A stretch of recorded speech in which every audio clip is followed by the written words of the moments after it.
గణేశాయ నమః. ఓం త్రయంబకేశ్వరాయ నమః. ద్వాదశ జ్యోతిర్లింగాల్లో ఒకటైన త్రయంబకేశ్వర జ్యోతిర్లింగానికి ఒక ప్రత్యేకత ఉంది. ప్రపంచంలో ఎక్కడా లేని విధంగా ఇక్కడ త్రిమూర్తులు తమ ఏకత్వాన్ని ప్రకటిస్తున్నారా అన్నట్టుగా బ్రహ్మ, విష్ణు, మహేశ్వరులు లింగ రూపాల్లో, అది కూడా ఒకే పానపట్టంపై దర్శనమివ్వటం ఓ అద్భుతం. అందుకే ఈ లింగాన్ని త్రయంబకేశ్వరుడు అని పిలుస్తారు.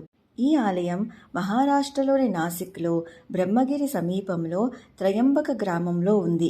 దక్షిణ గంగా అయిన గోదావరి నదికి జన్మస్థానం ఈ బ్రహ్మగిరి. ఇక్కడ మరో విశేషం వచ్చేసి, ఈ శివలింగం యొక్క పానపట్టం నుండి నిరంతరం గోదావరి జలధార ఉబికి వచ్చి త్రయంబకేశ్వరుణ్ణి అభిషేకించటం అనేది ఓ అద్భుతం.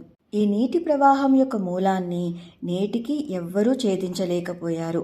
ఒకానొక సమయంలో గౌతమ మహర్షి బ్రహ్మగిరి పర్వతంపై పరమేశ్వరుని కోసం తపస్సు చేసి గంగ కోసం ప్రార్థించగా, శివాజ్ఞతో సాక్షాత్తు గంగమ్మే గోదావరిగా ఉద్భవించి మన దక్షిణ పదాన్ని పునీతం చేసింది. అయితే తాను ప్రవహించే చోట పరమశివుడు సైతం కొలువు తీరాలని గంగ కోరుకోగా, ఆ తల్లి కోరికను మన్నిస్తూ సాక్షాత్తు ఈశ్వరుడే ఇక్కడ స్వయంభూగా త్రయంబకేశ్వరుడుగా వెలిసి భక్తులను అనుగ్రహిస్తున్నారు. సర్వం శివార్పణమస్తు. స్వస్తి. Please do like, share and subscribe. Krishna Sakhi.